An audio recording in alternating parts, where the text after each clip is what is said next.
Olá, estamos iniciando mais um programa de entrevistas à descoberta do brincar e contar histórias terapêuticas. Eu sou Amália Rocha, jornalista, e estarei com vocês no bate-papo desta noite. Nós vamos explorar a interseção entre o brincar e contar histórias como ferramentas terapêuticas na saúde e educação.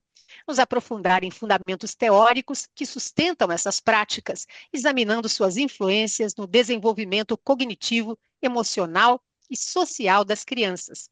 Você pode acompanhar este programa pelo Viva e Eduque, canal 897 da Sol TV, pelo aplicativo Viva e Eduque, que você pode baixar na loja de celulares Android e iOS, e também pelo canal do YouTube da Associação Viva e Deixe Viver. O tema do programa de hoje é a arte de contar histórias. E neste episódio, nós vamos explorar essa prática ancestral que encanta as crianças há tempos. E para falar sobre este assunto, nós convidamos a escritora e também contadora de histórias, Luciane Schutt. Formada em 2012 em cuidados paliativos pela Universidade do Colorado, Estados Unidos, Luciane finalizou a sua especialização em coaching para a área médica no Medical Coaching Institute de Israel em 2015. Ela é uma das pioneiras no Brasil nessa área de medical coaching. Há mais de uma década, ela atua no suporte a pacientes em fase terminal e suas famílias, utilizando narrativas, livros de memórias e ficção como ferramentas para ressignificar a experiência da finitude e facilitar conversas difíceis. Como apoiadora do projeto da Associação Vive e Deixe Viver, ela escreveu A Cama Espacial, uma obra dedicada a crianças com doenças graves. Apaixonada pelo poder das histórias e das narrativas pessoais, Luciane acredita na força da escuta, da palavra e da criação como instrumentos de cura e travessia diante do aparecimento de doenças e a superação da morte. Luciane Schutt, é um prazer enorme recebê-la aqui no nosso programa. Obrigada, querida. Feliz de estar aqui com uma turma tão especial, né? É um prazer te receber. Hum. Luciane, contar história é diferente de ler história. É sim e não. Não porque a narrativa está lá, seja escrita, falada, por vídeo, cinema, teatro, a história está presente. Como ela é narrada, pode alterar o impacto dela em quem ouve essa história. Então, nesse sentido, o sim e o não convivem como respostas possíveis, né, querida? Mas as histórias orais, elas acabam, elas são diferentes das escritas, ou seja, quando você conta uma história e a pessoa escuta, é completamente diferente de quando ela lê essa história sozinha, não é? É, com certeza. A contação, eu acho que ela abre margem para o teatro, né? Então, a presença do contador, o tom de voz, as pausas, a expressão facial, tudo isso está levando um plus, né? Vamos dizer assim, para aquilo que está escrito. E eu acho que tem um componente importante. No momento que eu tenho um contador, eu tenho uma interação criativa, né? Eu crio um vínculo com quem escuta, seja uma criança, seja um adulto. E Hum. esse vínculo ele tem muito poder. Daí a importância da contação dentro do contexto do Viva e dentro do contexto de hospitalização, né? De adoecimento e morte. A Viva tem provado isso com o seu trabalho, de que há uma melhora grande, né, da criança, do paciente, é, por conta desses momentos, né, da contação da história, quer dizer, dessa interação do paciente com o contador de história. E o quanto isso se deve ao vínculo criado, que é um vínculo de atenção, de cuidado, de presença de um ser humano junto a outro ser humano, o quanto isso é da história em si. A gente nunca vai saber, mas é a diferença de eu simplesmente chegar e falar: não, toma aqui um livrinho, lê, né? Uhum.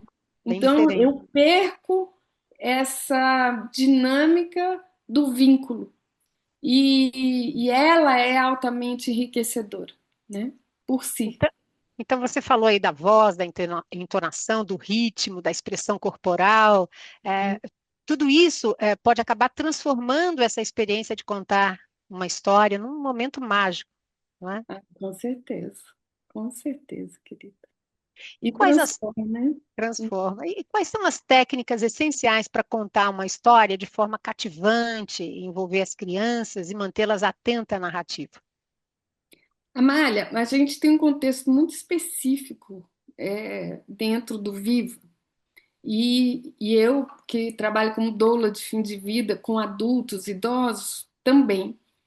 É, o contexto nosso como contador de histórias nesse cenário, ele é um pouco diferente de eu sentar numa biblioteca e com 10 crianças em volta fazer uma contação. Porque normalmente eu estou com um ou mais pacientezinhos ali na sala, né? Normalmente a gente trabalha muito no SUS, no Viva, né? Então é raro ter um quarto individual. Eu estou fazendo uma contação, outros estão ouvindo, eu tenho barulho, eu tenho interferência, eu não estou naquela bolha de contação, né? Esse lugar para que eu torne a história cativante, é necessário ao contador ele se conectar com o momento da família que normalmente está perto, assim como do pequeno paciente que está diante de nós, né? Então eu costumo olhar isso como se fosse não sou eu que estou resgatando esse paciente daquele universo. Eu estou entrando naquele universo para ofertar naquele universo algo que possa trazer mais disposição para quem está indisposto, mais alegria para quem está entristecido, mais foco para quem está distraído, né? Então, a gente cativa na medida que a gente reconhece primeiro o contexto, para depois a gente trazer algo que converse com o contexto. Uhum, Senão, eu estou desconectada, né? Os voluntários têm formação para criar essa conexão, assim como um ator ou atriz no teatro também cria essa conexão, né? uhum. Então, eu acho que ser cativante só é possível a partir da minha capacidade de estar, como contador, de estar presente, perceber o ambiente e levar algo. Posso contar um exemplozinho? Claro. Eu fui acompanhar contadores de histórias em Brasília, que estavam lendo o meu livro, o livro que eu escrevi, A Cama Espacial para Crianças, né? E contadores excepcionais. E nós chegamos num quarto, tem até uma gravação que eu acho que está no meu site, se não me falha a memória, que entram eles, dois contadores, e começam a ler a historinha que leva a criança para o outro planeta, né? Ela não sai da cama, mas na imaginação ela vai para aquele outro planeta. Aí, Amália, como bom contador, a gente não só conta, a gente pergunta, né? Porque o bom contador, ele não entuxa a história, ele trabalha a história a partir dos conteúdos que ele também recebe da criança, né? E aí, ele chegou e perguntou assim: vem cá, chegamos lá no outro planeta. Que você acha que o astronauta encontrou no outro planeta? Aí o menino virou e falou: uma onça. Não, aí te pegou de surpresa, né? Uma Completamente. onça. Aí ele, uma onça, que legal! Que bicho mais tem naquele outro planeta? Percebe, querido? Então, Entendi. nesse lugar, eu sou o contador que cativa, porque eu não estou querendo te entuchar a minha história. Uhum. Entendeu? Então, você tem que acabar adaptando também a história que você está contando à resposta, né, de quem está ouvindo, né?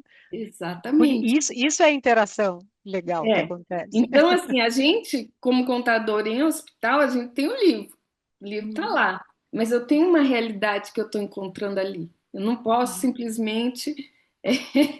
ser um vomitador de histórias, né? Eu estou ali para criar uma conexão, eu estou ali para criar um vínculo. E Uhum, esse vínculo ele tem duas vias. E quando a gente pensa no contador tradicional, né, ele fica muito na- numa mítica, né, numa ideia de que a gente leva num contexto hospitalar de adoecimento, de morte, aquela história ela está criando um campo para que haja um movimento e uma oportunidade daquele paciente, daquele idoso, daquela criança de manifestar, porque também é um espaço terapêutico, né? uhum. Não sei, É, falei demais. não, de jeito nenhum. E por isso é importante a formação do contador de histórias, Ah, né? fundamental, principalmente na área médica, né? Eu acho que é outro bicho. Eu É. encontro uma criança, ela está saindo de uma sedação. Então ela tá molinha, ela tá deitadinha. Eu não vou chegar contando uma história assim apressadinha, porque eu quero levantar o astral dessa criança. Eu vou começar contando, nossa, e é uma preguiça que dá quando a gente tá aqui. Você tá com preguiça? Nossa, eu também. Ah, vamos começar espreguiçando. Espreguicei. Ah, que histórias que você quer ouvir hoje? Entendeu, querida? Então é muito distinto, Uhum. penso eu, né? Pelo menos é assim que eu vejo. Então, é importante também, fora essa formação do contador, desenvolver essa sensibilidade de entender que tipo de história contar naquele momento, né? Quer dizer, você falou da sedação, da criança Sim, voltando.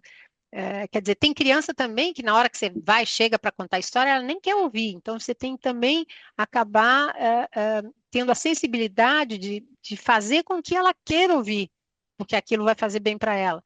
Mas também a escolha deve ser bastante difícil em certos momentos, né? Que história contar para aquela criança? Né? Que também te pegou de surpresa o caso daquela criança que você está ali na hora, você não sabe para qual criança você vai contar. Então, sim. tem que ter uma sensibilidade muito grande, né?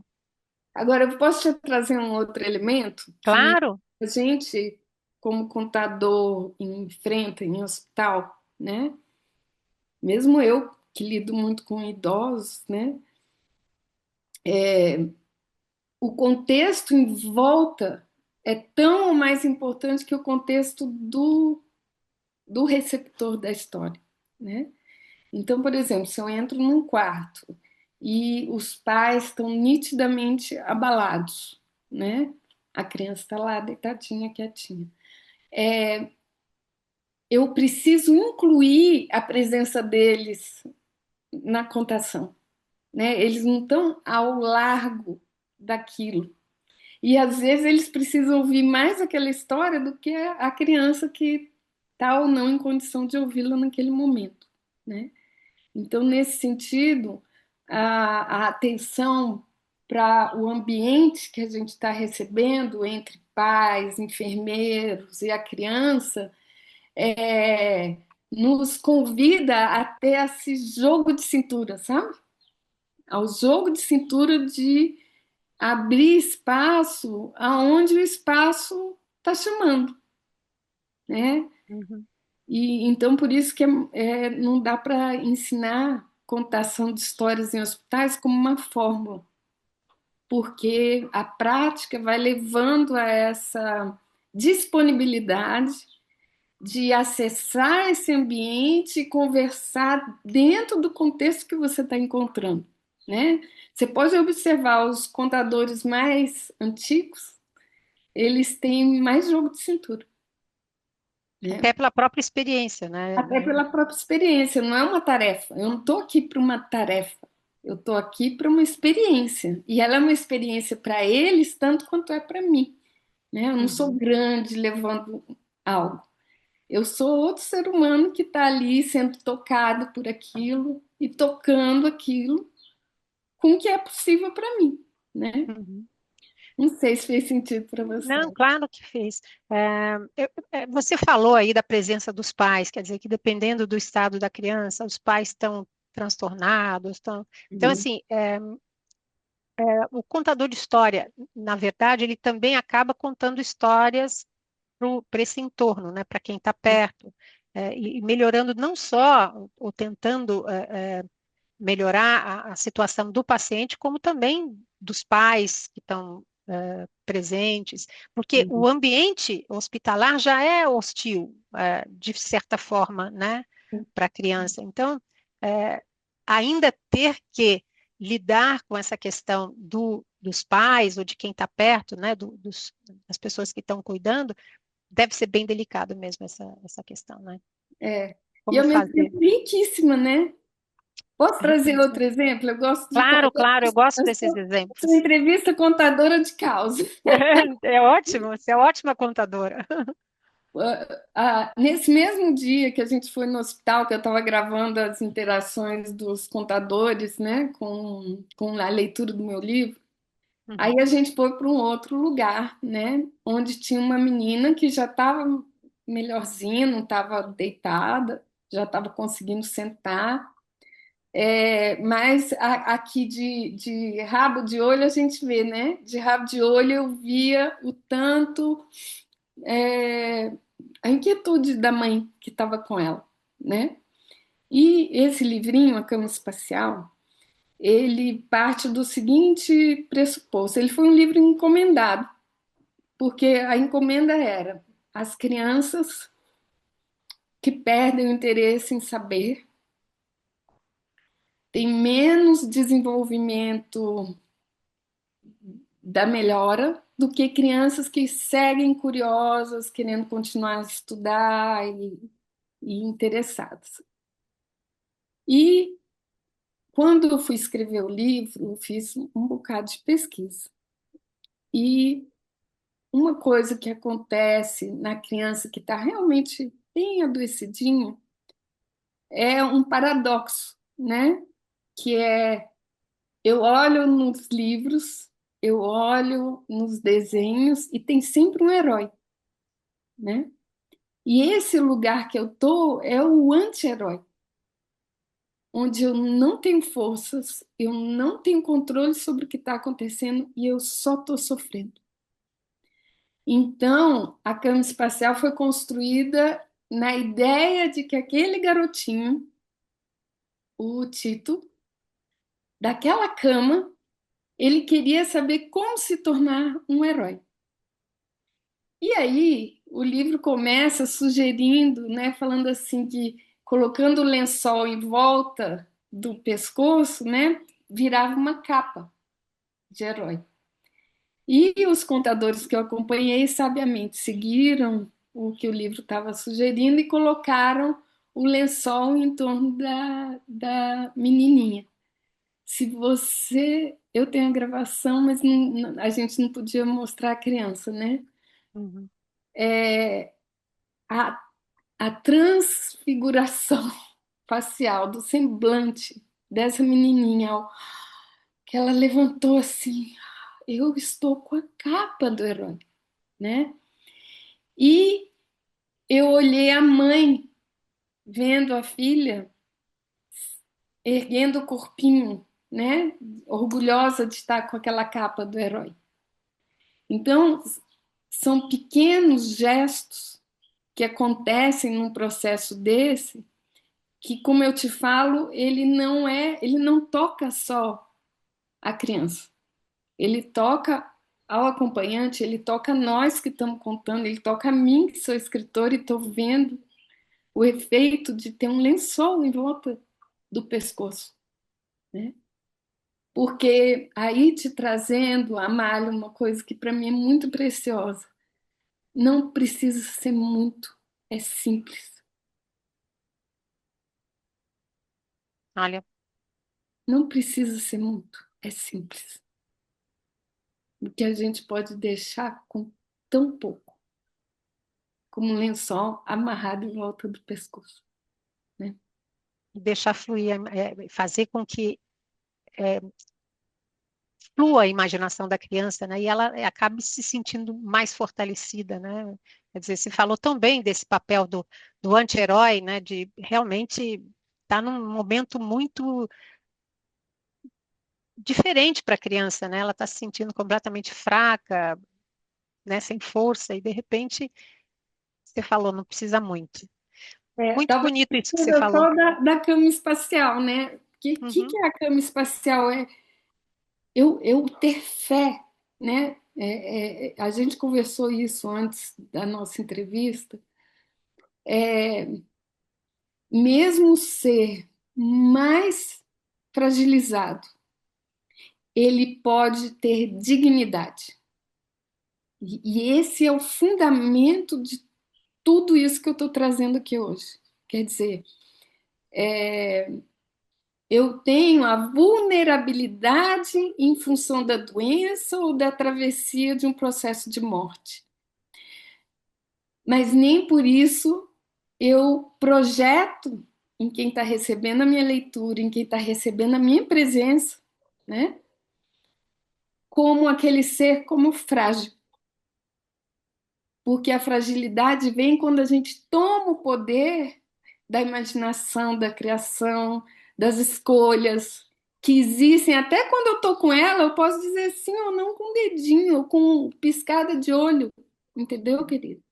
E é Uhum. nesse lugar que eu levo dignidade para quem a gente está acompanhando. Olha aí. E isso é muito simples, né? Uhum. Parta desse princípio que a contração vai sair desde esse princípio. Agora, se eu sento lá, coitadinho, coitadinha, né? Então, eu estou pegando e retirando desse indivíduo ou dessa família a dignidade E reforçando todo aquele e sentimento reforçando o anti-herói, quando, na anti-herói. verdade, são todos heróis, né? Então, eu me curvo. Esse é o lugar da contação nesse contexto. Eu me curvo a esses heróis, né? Aproveitando isso tudo que você está falando, eu preciso fazer um intervalo, mas para falar também mais um pouco sobre esse trabalho da Associação Vive e Deixe Viver. E a Ah, gente volta a conversar, porque eu quero saber mais sobre esse livro, A Cama Espacial, tá né? bom. A gente volta a conversar sobre o livro. A melhor história é aquela que se aprende contando. Seja um apoiador da Associação Viva e Deixe Viver. Acreditamos que o poder de uma boa história é capaz de humanizar as áreas da saúde e educação. Acesse o nosso site e venha promover o hábito da leitura, cultura, lúdico e criativo. Colabore com quem promove essas atividades desde 1997. Seja conhecendo dinossauros ou princesas, as histórias têm o poder de transformar a vida de uma criança. É o que eu faço em meus livros e o que você também pode fazer sendo voluntário na Viva e Deixe Viver, através da contação, levando educação, cultura e bem-estar para crianças e adolescentes hospitalizados. Para continuar esse trabalho, precisamos da sua ajuda. Seja um contador ou apoiador. Viva e Deixe Viver. O que a gente faz, conta. Nós voltamos com o programa de entrevistas A Descoberta do Brincar e Contar Histórias Terapêuticas. Nós estamos conversando hoje com a escritora e contadora de histórias, Luciane Schutt. Luciane, quando a contação de histórias vai para além do contar e acaba se tornando uma experiência de teatro? Ai, olha, isso para mim é, vamos dizer assim, é o que realmente vai cativar. Porque imagina hoje uma criança ou um adulto, eles estão expostos a mídias, a vídeos, a músicas, a podcasts, enfim. Já existe uma, como eu posso dizer, uma sobrecarga informacional muito grande. Como que um contador, na minha experiência e na minha visão, pode realmente se tornar esse espaço transformacional? Porque uma coisa é, eu contei a história, eu deixei um conteúdo, e isso as mídias sociais fazem muito bem, e aquele conteúdo vai se somando à biblioteca das muitas mídias e muitas informações que aquela criança ou aquele adulto estão recebendo. Quando eu entro no universo da contação de histórias e eu tenho o vínculo que a gente conversou, eu posso levar junto do vínculo elementos que vão para além da narrativa. Então, eu vou contar, que eu só consigo contar com exemplo. Quando foi véspera da pandemia, eu tinha escrito um livro chamado O Pequeno Manual da Boa Morte, que era um livro para adultos, né? Visando trazer consciência sobre a morte como um espaço que pode ser visto com menos terror e mais acolha, naturalizada, de que sim, todos vamos morrer e como podemos morrer bem. E o livro é uma história de ficção, né? Tem a morte, são duas irmãs mortes, né? E elas fecham uma aposta para ver quem vai levar as almas mais leves e quem vai levar as almas mais pesadas. Almas pesadas são aquelas que resistem ao morrer. Almas leves são aquelas que aceitam, né? Que de alguma forma estão leves para passar. Aí procurei um diretor de teatro, José Regino, aqui em Brasília. Não sei você de Brasília, se você conheceu o José Regino. Não, não. Ele, enfim, é alguém do teatro aqui muito importante, né? Zé, vamos fazer uma peça de teatro aqui, porque eu sinto que precisa trazer mais consciência sobre a morte. Bom, resumo da história. Quando foi em março, fechou os teatros por causa da pandemia e a gente já estava ensaiando aquela peça e resolvemos, no meio da pandemia, lançar a peça online.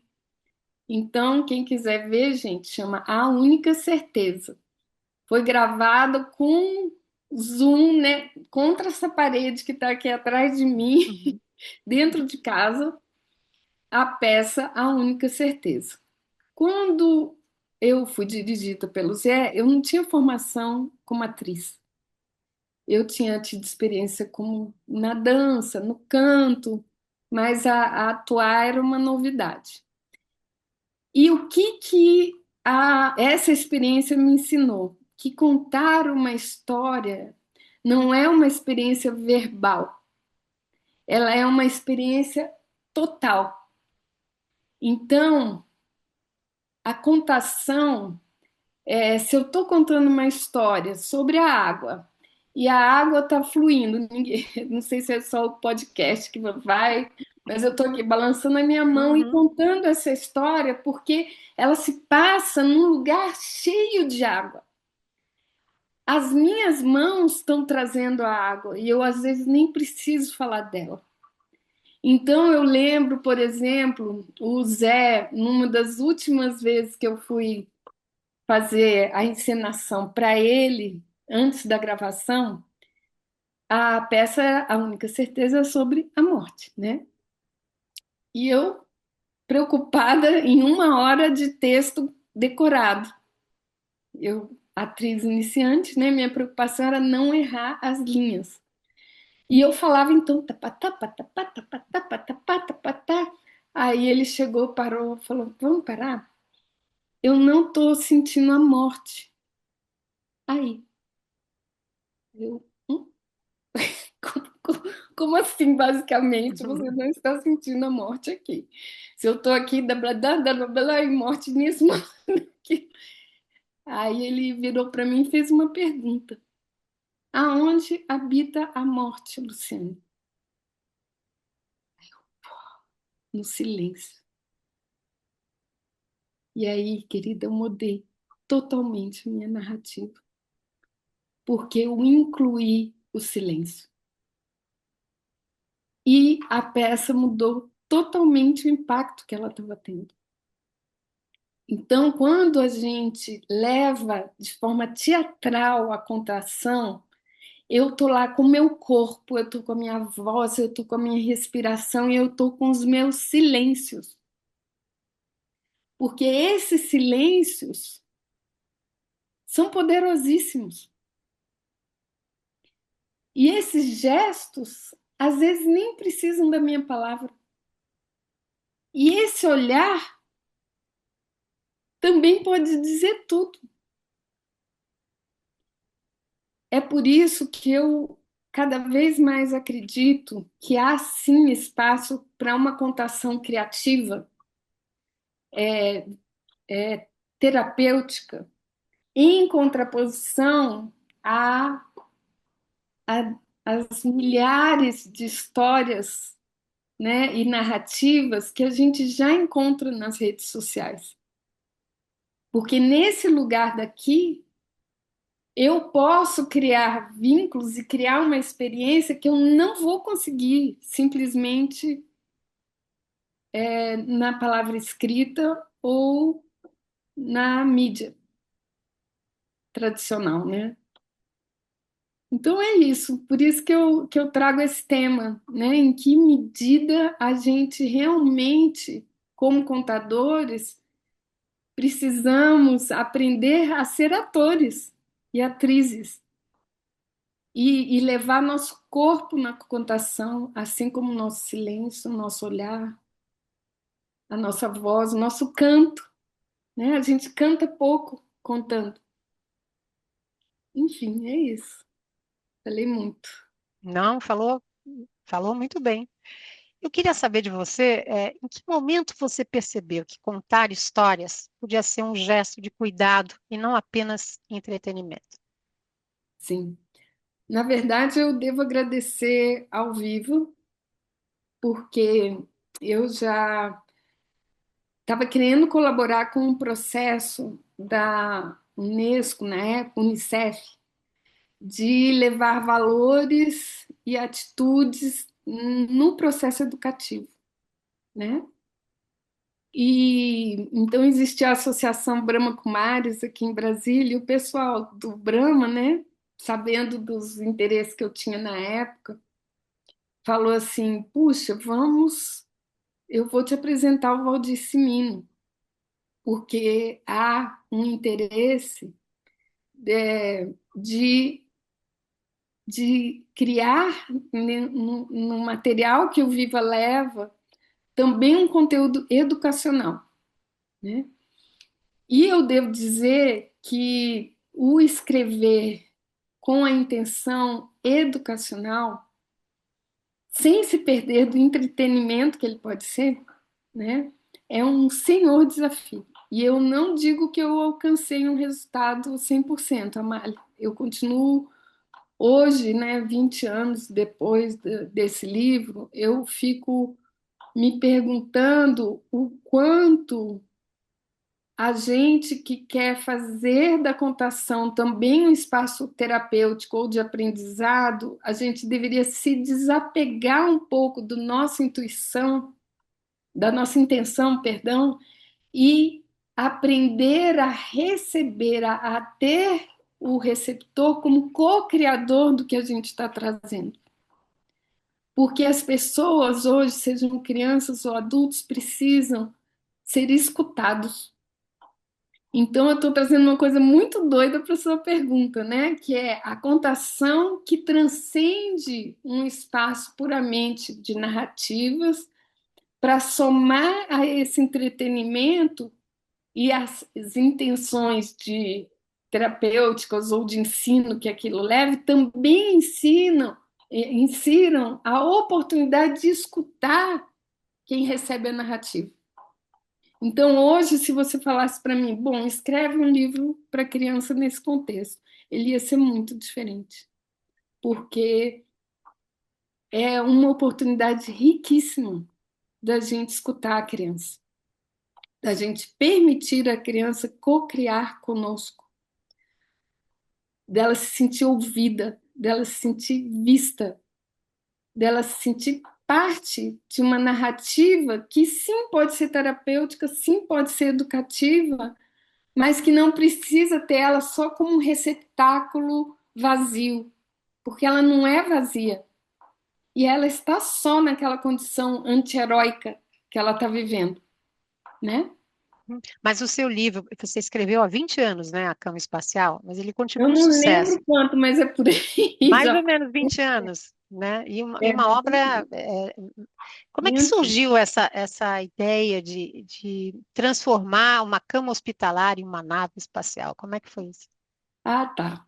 Basicamente, assim, necessidade do leitorzinho, né? Seria transcender aquela condição de perda de mobilidade, de que eu não tenho cabelo, então eu sou estranho, né? Eu sou um alien, né? Eu tô aqui, mas eu não me sinto parte desse planeta, né? Aí, a ideia inicialmente era só instigar o conhecimento. Então, eu conheci as bases da física quântica, as bases de astronomia, as bases da biologia.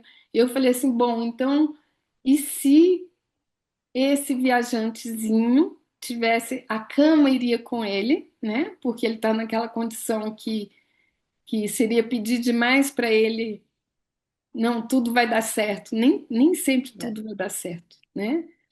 E eu quis apresentar o encantamento pelo universo. E eu criei uma figurinha que era o grande mágico, né? Então, quem tem religião vai olhar Deus ali no grande mágico, quem é ciência vai ver a física ali no grande mágico, né? E, e o livro foi conduzindo a se encantar com a questão da gente, por exemplo, ter uma vida que, do ponto de vista do universo, é um fósforo, né? Eu acendei, o fósforo apagou, é a nossa vida. De que a gente, dentro de um contexto maior, é uma formiguinha. E quando eu me dou conta que nós somos um fósforo e somos uma formiguinha, eu, criança, sei que meus pais, ou as outras crianças que estão aqui comigo, é o que a gente é. Aí a hora que eu me vejo nessa identidade passageira, eu saio na cama espacial tentando encontrar, então, qual a lógica disso tudo, né? E aí a gente passeia pelos ciclos, né, de dissolução, criação, a gente passeia pelas ideias que dão a noção de que eu não preciso estar apavorado e que eu já sou, digamos assim, poderoso o suficiente para atravessar esses mistérios. Uhum. E nesse. Ah, Você acabou usando a palavra travessia, né, no livro, para falar sobre esses momentos difíceis. e até porque quando a gente fala o termo superação, ele é um termo que vem com uma carga que eu estou lutando contra algo. Ora, adoecimento e morte são coisas naturais da vida. Então, eu não, no momento que eu luto, eu preciso vencer. E a prática é que eu vou atravessar. Eu atravesso a morte e me torno uma estrelinha, eu atravesso uma doença e me curo ou não. No momento que eu estou numa posição assim, né? O corpo, é o corpo que eu tenho para lidar com isso. Por isso que muitas vezes fala, eu venci o câncer, né? Não, eu atravessei o câncer. Porque no momento que eu fico nessa posição, que eu estou lutando contra algo, eu perco a energia de escolha e de aprendizado que eu tenho diante daquela situação. Eu estou só lutando e a chance de eu ser perdedor pode ser significativa. Então isso ele tira o meu poder em vez de me dar poder. Agora, quando eu estou atravessando, eu quero saber o que eu quero aprender com isso. O que isso me torna? Quem eu sou a despeito de tudo isso que estou passando? Aí eu tenho resiliência para poder saber que realmente eu vou sentir dor, eu vou deitar, né? E eu estou melhor, eu vou levantar. Uma criança tem essa sabedoria, os adultos nem tanto. Inclusive falando aqui com os contadores, né? As crianças sabem muito mais do que nós. É impressionante, né? Muito mais. E manter a leveza e a esperança diante de temas como doença e morte é complicado, né? E para manter isso, quer dizer, você acha que a imaginação e a fantasia, né, são fundamentais para lidar com essas realidades difíceis? Bom, essa é uma pergunta que eu respondo desde o meu sapato, né? A mim, me parece que se há algo que nos diferencia como espécie na Terra, é a nossa transcendência, né? É a nossa capacidade de imaginar, é a nossa capacidade de projetar e de divinizar, vamos chamar assim, né? Quando eu coloco algo como sagrado, quando eu trago a esperança, não como uma ilusão, mas como uma força,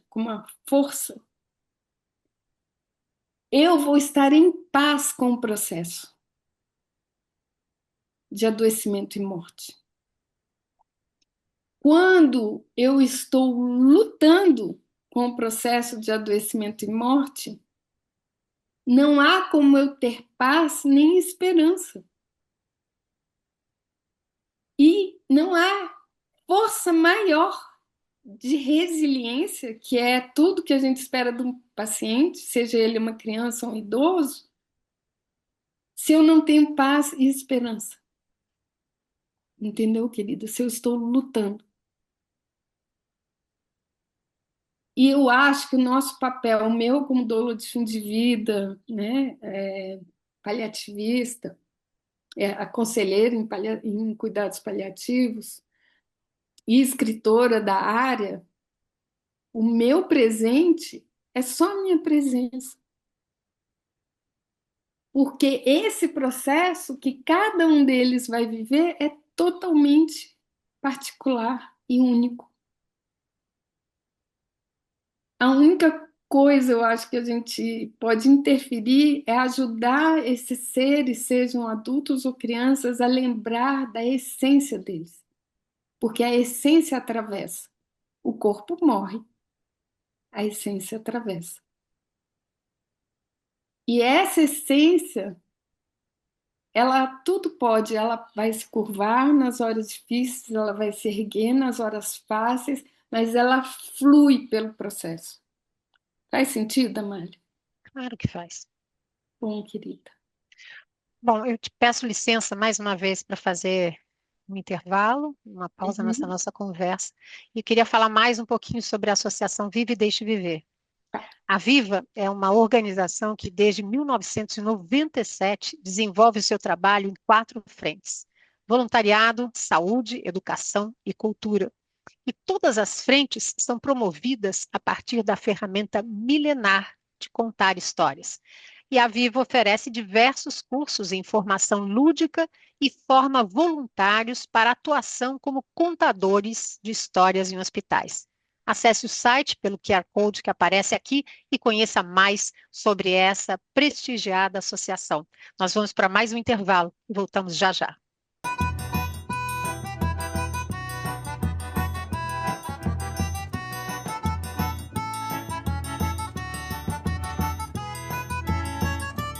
A Domingueira de Histórias é o seu encontro com a magia e a fantasia. Os nossos contadores de estados diferentes do Brasil reúnem-se para compartilhar boas histórias para você ouvir em família e com os amigos. A nossa programação acontece em todo quarto domingo do mês, em nosso canal do YouTube, Associação Viva, às 10 horas da manhã. Vem conferir! E agora é hora de dar tchau. Voltamos para o bloco final da nossa entrevista com a escritora e contadora de histórias, Luciane Schutt.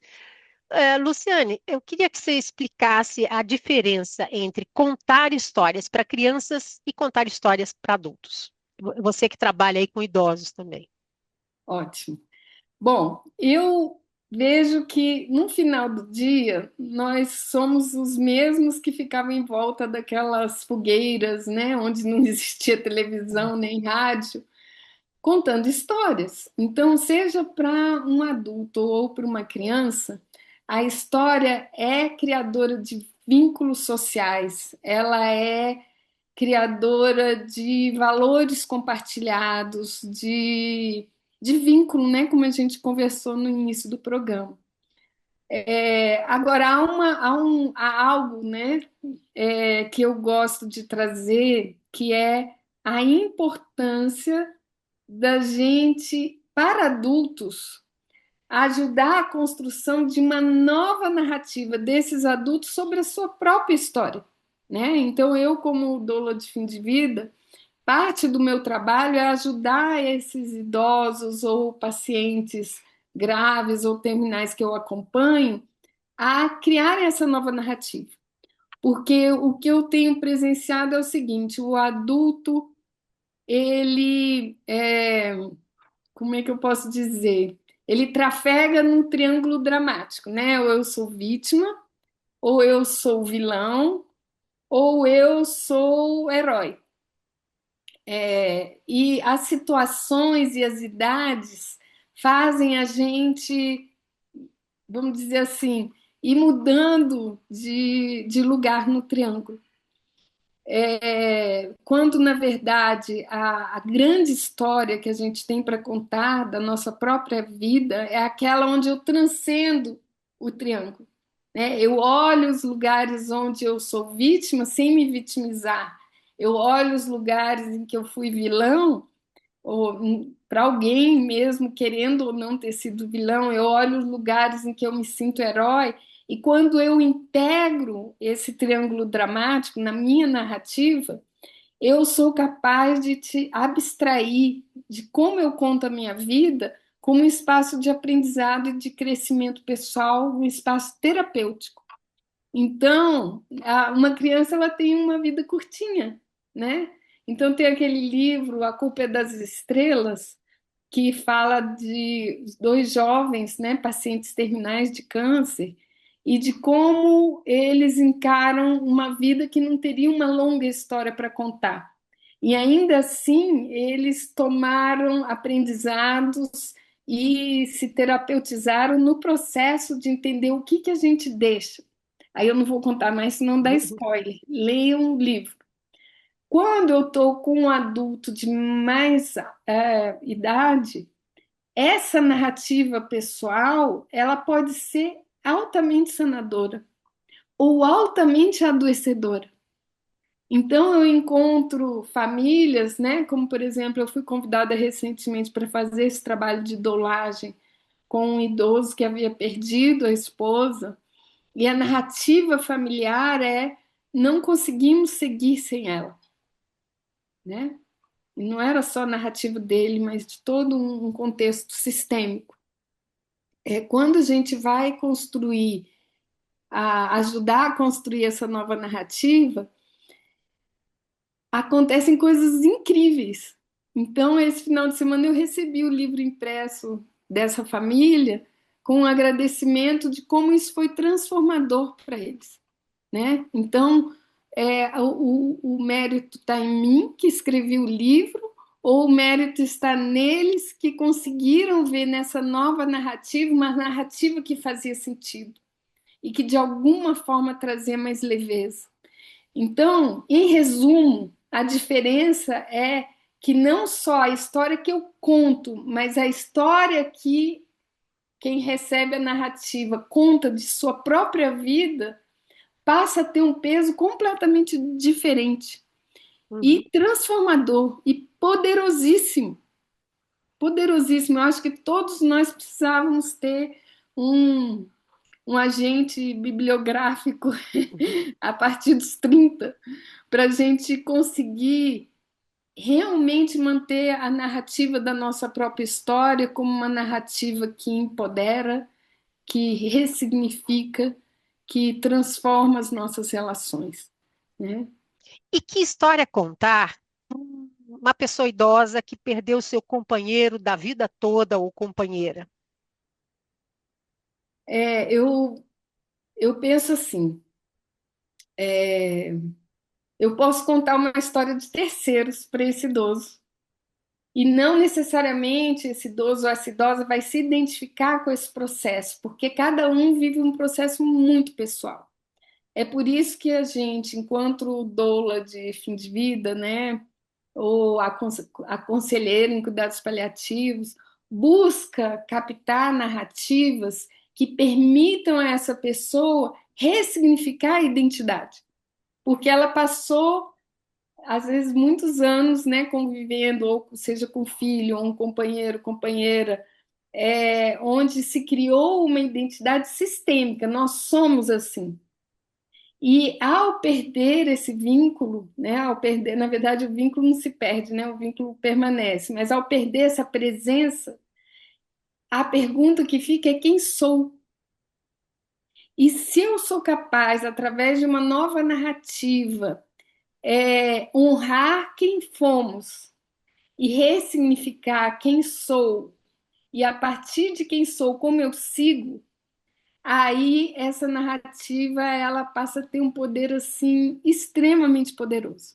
Esse final de semana mesmo eu recebi encadernadinho, bonitinho, o livro feito por uma dessas famílias que imprimiram, né, o livro que eu escrevi a partir da entrevista da família, entrevistei netos, as filhas, o idoso, e encontrei uma natureza, né, no que eles foram e no que ele segue sendo, que é o semeador de memórias, né? E assim cada família tem sua história, sua dinâmica, e eu sinto que quando eu saio do drama para colher aprendizados, para ressignificar, isso é cura. Isso é cura, e não é cura só para o idoso ou a idosa, é cura sistêmica, né? Uma cura familiar que a gente está plantando. E qual o impacto do uso da tecnologia na contação de histórias? Bom, já existe a contação de histórias que usa meios tecnológicos para acontecer, né? As próprias redes sociais são coalhadas de contadores de histórias que se filmam, que usam vídeo, música, e teatro, né, para chegarem a seus ouvintes. Mas eu estou vendo uma tendência muito forte de entrada da inteligência artificial como um apoiador de contadores ou como um criador de histórias, né? Eu tenho uma netinha de 4 anos e meu marido é da área de tecnologia e esses dias ele estava com um aplicativo de inteligência artificial onde ele criou uma historinha com o uso da IA, com é, animação, com a ilustração da minha netinha com a melhor amiga dela. A IA criou a historinha, criou as ilustrações e o livrinho foi sucesso para a minha netinha com a vizinha, que até imprimiram de tão incrível que ficou a historinha das duas amigas, né? Com o nome delas. E muitas pessoas podem ver isso como uma coisa ruim. Eu, particularmente, até porque já fui da tecnologia, eu acho que existem histórias e histórias, né? Para as minha netinha com a amiguinha, foi muito importante elas se verem, inclusive parecidas, né? Naquelas ilustrações e verem que elas também eram personagens de um livro. Esse impacto, ele pode ser utilizado de forma muito positiva, a meu ver, pelo contador, pelos professores, pelos pais, pelos avós, como foi o nosso caso. E o outro impacto, eu digo desde um lugar de escritora. Hoje eu não escrevo sem passar pela IA, fazer a melhoria do meu texto, ou corrigir a gramática, ou fazer uma revisão para tornar a leitura mais fluida ou mais adequada a um determinado público. E isso engrandece a minha escrita.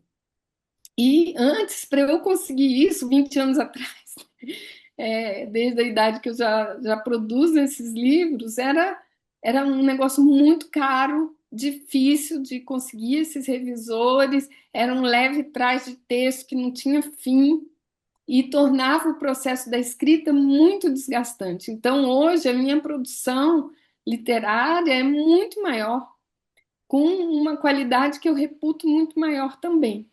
Sim, existem aqueles que delegam a IA, ó, escreva um livro, ou escreva um texto sobre tal assunto, com tal tom, e a IA escreve. Sejam honestos, digam que a IA escreveu, mas se for um bom texto, está valendo.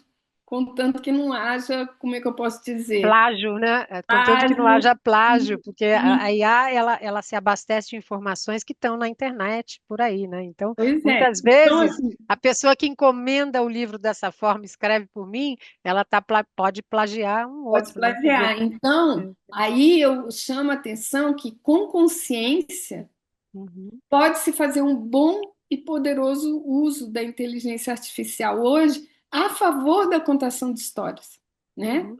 Abastecendo de Então, informações, inclusive, né? claro, inclusive porque, assim, tem IAs e IAs, né? Aqui em casa nós somos da TI e utilizamos e abastecemos a IA com o nosso know-how e pedimos para a IA explorar o nosso know-how. Então não tem risco de plágio, Uhum, né? uhum.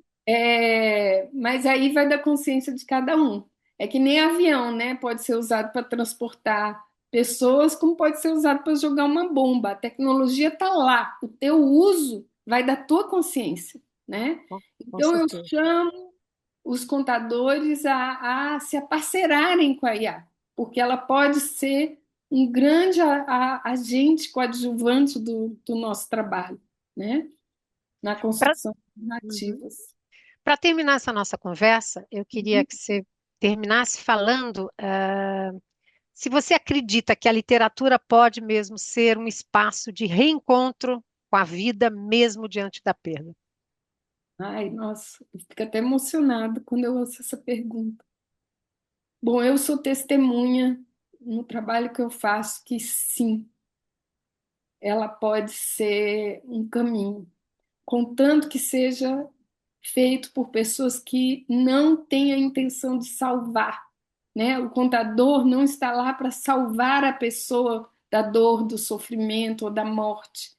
Não é essa a nossa função. A nossa função é só abrir um campo, é abrir um espaço onde uma história pode inspirar de A a Z.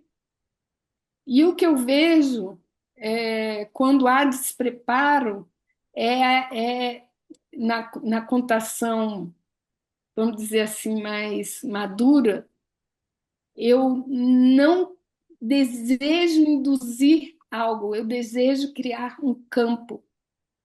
E esse campo pode levar, sim, a uma leveza, ele pode levar, sim, também à tristeza. Porque, assim como um ator, uma atriz, um artista, ele apresenta a obra. Qual a minha função? É apresentar, é estar presente, é abrir um campo. A minha função não é salvar ninguém da sua dor e a minha função não é resolver o problema. É só criar um campo seguro onde boas histórias possam ser recebidas, né? Então, isso muda tudo, tá, querido? Uma postura, uma atitude diante da contação. É isso.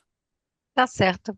Muito obrigada, Luciane Schutt, pela entrevista. Foi um prazer te receber no nosso programa. Obrigada mesmo. Adorei a Que um conversa. prazer te conhecer, meu bem.